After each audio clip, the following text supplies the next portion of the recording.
Hello everyone and welcome to episode 23 of Fallout 4 modding. As always, there have been a lot of awesome new releases in pretty much every category. Weapons, armors, quest mods, settlement stuff, everything. But this time I decided not to split the mods into two episodes, so it's going to be one really long and juicy episode. Yes, considering how much free time I have now, it will probably be finished by 2019. And if this one doesn't get 1 million views, I'm going to kill a kitten.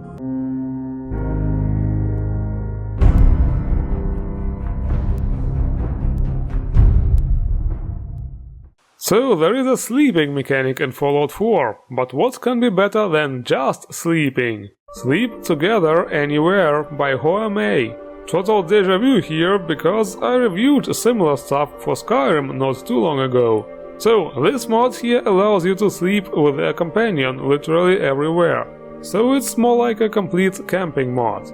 First you will have to craft this camping bag at the camp station.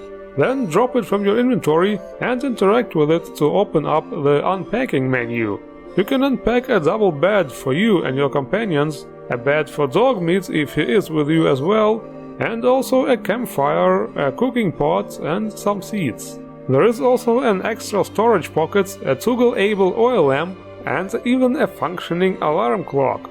Now, if you want your companions and Dogmeat to lay down and get up together with you, you will have to activate these options in the settings menu, and also craft a lover's ring and give it to your companion.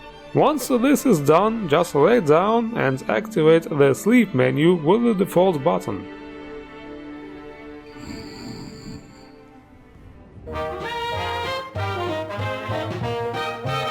You will be woken up by the sweet sound of immersion coming from the alarm clock.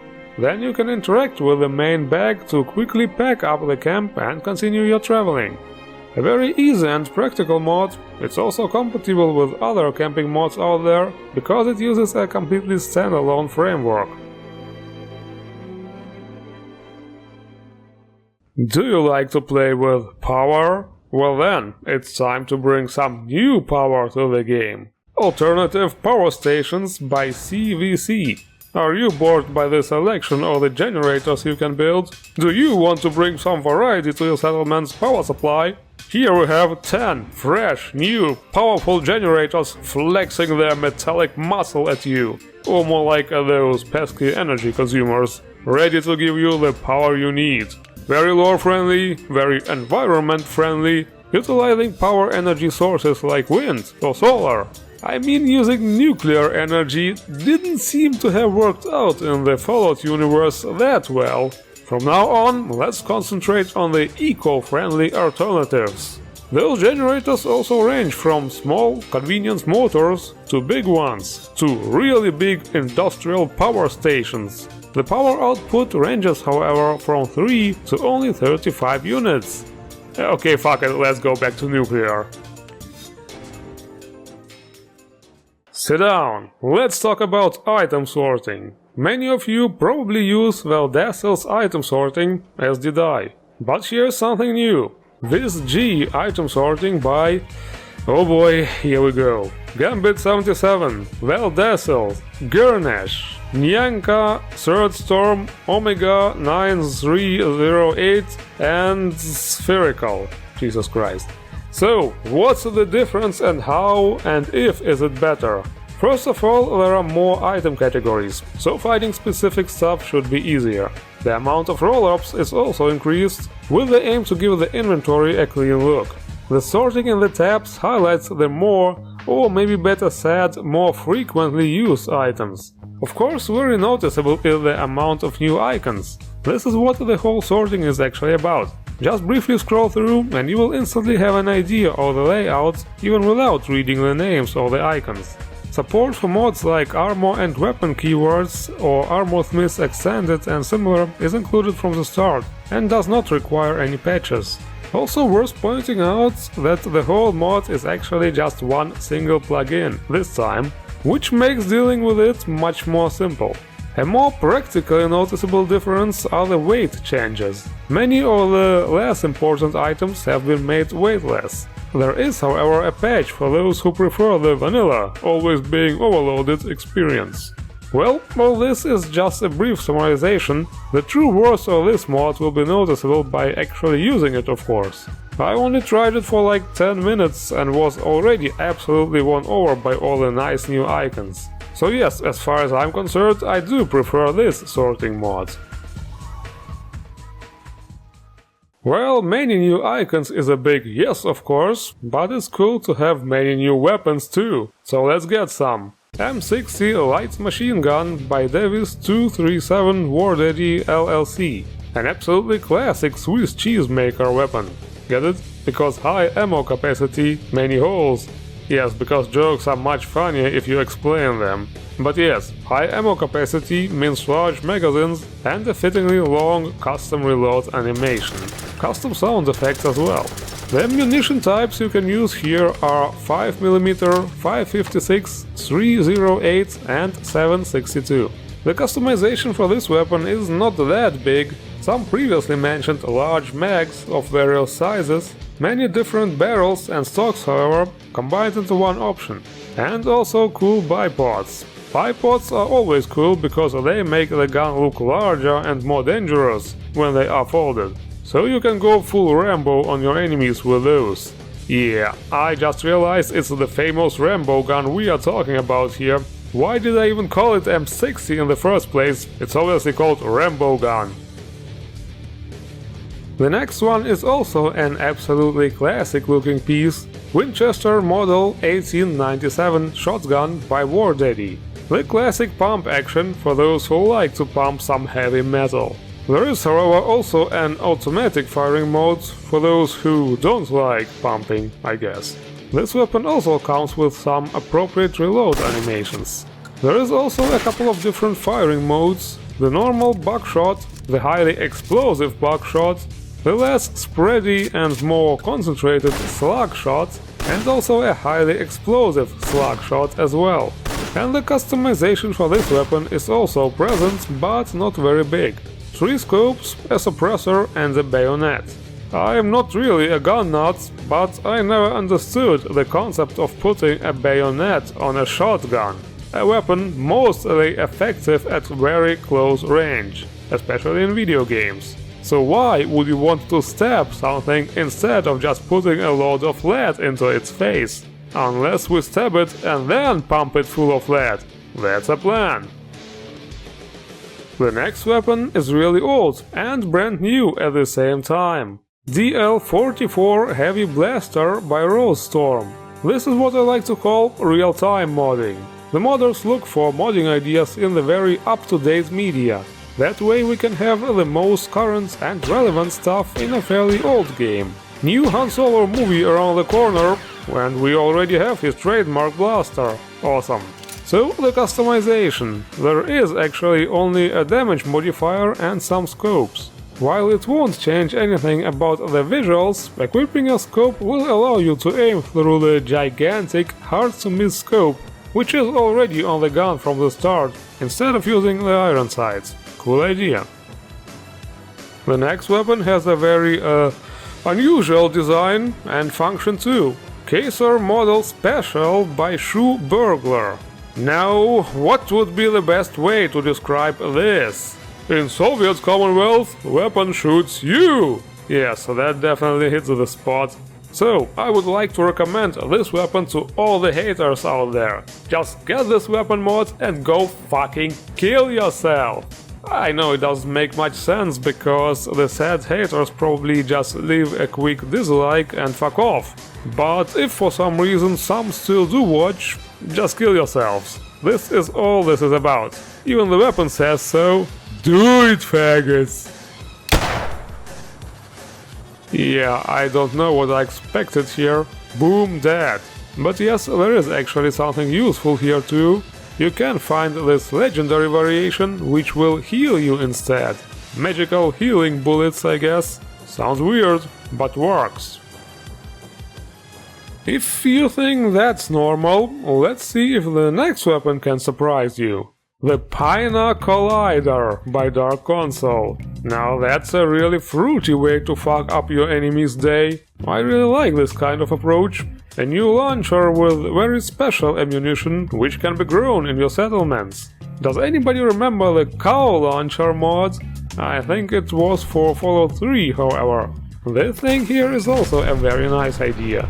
You can be like, open wide, motherfuckers, here comes your daily delivery of vitamin D. D as in death, because pineapples actually contain vitamin C. So, customization, yes. You can change a very important detail, the color of the umbrella. What can I say to this? Simply flawless.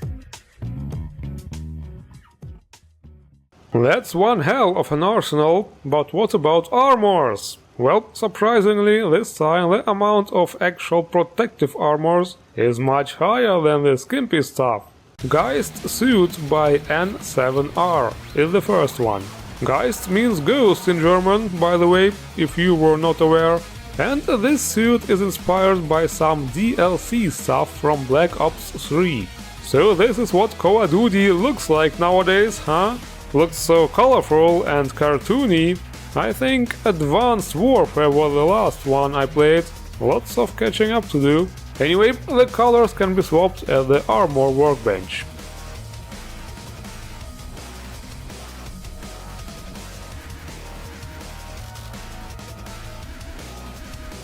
The next armor is Mistral Concept Armor by Rage. This outfit is based on Mistral from Metal Gear Revengeance, of course, but not the way she looks like in the game, but actually one of the concept arts. So, it's a Metal Gear based mod, so you can probably guess my opinion. Yay, awesome, great, 10 of 10. Well, the model is really very well done. The colors for this one can also be changed at the armor workbench, but a little heads up, it looks like your character needs to be female for that, or you will get stuck in the menu. That's what happened to me. Okay, but the next one is a bit skimpier. Skarlett Dresses by Skarlett. Well, I wouldn't really call it super skimpy, it's more like some stylish, fancy outfits for hot summer party days. At least most of it, yes, some is really skimpy. And speaking of hot summer, by the way, Jesus fucking Christ, when will this infernal heat take a chill pill already? You know, the AC in my car doesn't work. It seems to be empty, and I don't want to waste money refueling it because I won't be driving this car for long anyway.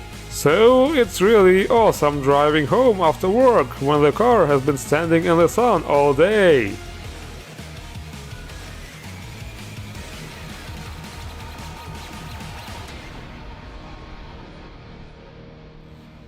But let's get back to the tactical stuff. Shino MSG by Shinoboru, a highly modular military outfit for the females. All the parts are separated, allowing a lot of combinations. Different headwear and clothes options allowing you to adjust the field of operation in case the infernal heat comes to Fallout as well, I guess. And of course lots of different camo skins to be able to blend in into the terrain can be switched at the armor workbench.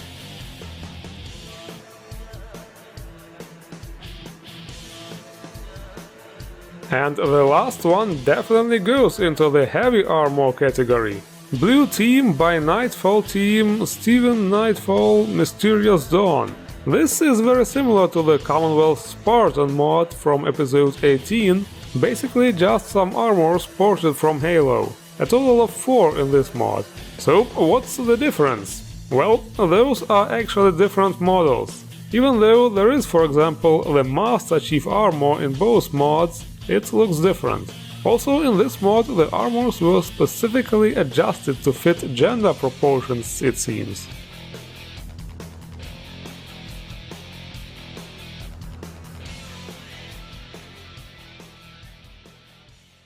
Okay, before we move to the quest mods, I got a question for you. Do you like the Institute? No, I don't mean the group, I mean the actual living place. If you answered yes, here's something neat. Institute Sky by Bolly.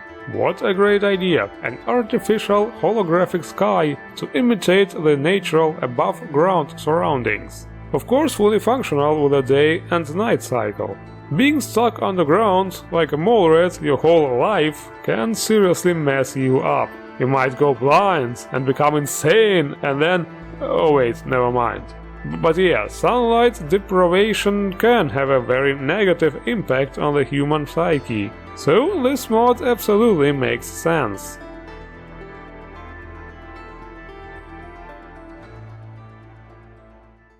So, where are the promised quest mods? I hear you. What's the point of all the nice items if there's nothing to do? And do we shall? Disrupting the Market by Josh Hammond. This is a short, early game-aimed quest mod involving a new group of alcohol sellers. Just follow the quest marker you get on startup and you will find them. Ah yes, this is one of those subtitles-only quests, so don't forget to turn them on. So this guy is the leader of the Moonshine Runners, a group of alcohol sellers from Virginia, by the way. Country roads, take me home. Don't worry, I'm not doing it. And they wanted to do business in the Commonwealth, but the so-called Wellington Whiskey Company, which is apparently really big in the Commonwealth, doesn't like that and wants to remove the competition. So after visiting the base of those moonshine guys, your first task will be to take down a scout. A little surprise here, he was not hostile and had some dialogue. So we engaged in a conversation about why the moonshine guys are bad. And here I assumed I would be able to choose sides, but no, unfortunately in the end my options were kinda a la Commander Shepard, if you know what I mean. Well, can't be helped. The second task was to ruin a deal of those Wellington guys, and this is pretty much what this questline is about. You work together with one group and piss in the coffee of another. It's a bit one-sided, but quite okay as a side activity to kill some time. This was just a little appetizer, but here is the main dish. A big, juicy Project Phoenix, a true story by Schrattor. No idea what's true about it, but here is how it starts. Go all the way west from Diamond City to this ruined building and a quest will pop up. We find a note and then do investigate a bunker-like structure. Ah, the classic approach. This place is filled with monsters, terminals with a lot to read, and some locked doors. The objectives can be a bit vague sometimes, but fortunately the quest markers tell us exactly where to go and what to do. Escape, it says all of a sudden, but while mowing down enemies and attempting to escape, we come across this. Hey there. What? You're not mutated. Your skin is all plain. I know, I look terrible, but please, listen to me. Yes, you look even worse than old saggy boobs. That shit totally caught me off guard, but it's definitely better than subtitles.